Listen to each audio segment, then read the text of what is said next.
avec Bild qui annonce que Serhou Guirassy serait la priorité de Luis Enrique au poste de numéro 9. Le média allemand ajoute qu'une clause de sortie existe dans le contrat de Guirassy, mais à un tarif de 70 millions d'euros. Et en plus, elle n'est applicable qu'à une liste de clubs bien définie, dont ne fait pas partie le PSG.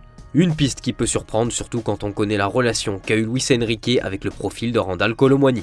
Guirassy est en tout cas estimé à 40 millions d'euros par le site Transfermarkt. On file en Angleterre avec une nouvelle déclaration forte signée Ruben Amorim, comme le placarde le Daily Express. Il y a quelques jours, il avait annoncé que gagner la Ligue Europa et se qualifier pour la Ligue des Champions ne serait pas une bonne idée pour la progression de son équipe, et qu'il pourrait s'en aller si cela fonctionne pas. Il a nuancé son propos, il ne veut pas abandonner le club, ce n'est pas un lâcheur, et il veut s'inscrire dans la durée. Le Daily Star fait remarquer qu'il est dans une impasse. D'un côté, pour sa survie, il doit gagner la Ligue Europa, mais s'il la gagne, les matchs supplémentaires en LDC pourraient ralentir sa progression. Il faudra alors que Manchester recrute, comme le fait Newcastle. Le Daily Star indique que les Toons veulent attirer Victor Boniface. Leverkusen demande près de 50 millions d'euros, mais le club anglais est persuadé qu'en jouant la montre, le Bayern baissera son prix. Le joueur, lui, souhaite un transfert en Première Ligue. À Manchester City, on pense déjà à la finale de FA Cup samedi contre Crystal Palace. Une des dernières occasions de briller pour Kevin De Bruyne. Il pourra peut-être avoir une sortie digne de son statut de roi en cas de succès pour le Manchester Evening News.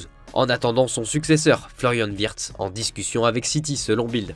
La concurrence est rude, Liverpool est aussi entré dans la danse pour l'attirer selon The Athletic. Allez, direction l'Espagne avec les deux hommes de la soirée d'hier, Mbappé et Jacobo Ramon, comme le résume As sur sa une. Le Real a empêché le Barça d'être champion en l'emportant sur le fil 2-1 contre Majorque. Le Real méritait la victoire avec 39 tirs et 26 corners obtenus. La logique a été respectée à la 95e minute grâce au jeune Jacobo Ramon. L'autre patron, c'est Mbappé. Marca écrit qu'il est le leader d'aujourd'hui et de demain. Auteur de l'égalisation, il porte son total à 40 buts cette saison, le 28e en Liga et distance Lewandowski de 3 buts dans la course au Pichichi. Il peut même viser le titre de soulier d'or puisqu'il est à hauteur de Mohamed Salah et accuse un retard d'un seul but sur Gyökeres. Il lui reste la fin de la Liga et la Coupe du Monde des clubs pour le faire. La presse espagnole le dresse en héros. Mbappé n'est plus du tout la cible des journaux, bien au contraire. Pour El Chiringuito, il est même le meilleur joueur du monde, devant Lamine Yamal. Rodrigo était une nouvelle fois absent hier et plusieurs gros clubs européens sont au courant de son mal-être au Real. Manchester City, Arsenal, Liverpool, Chelsea et Manchester United sont attentifs.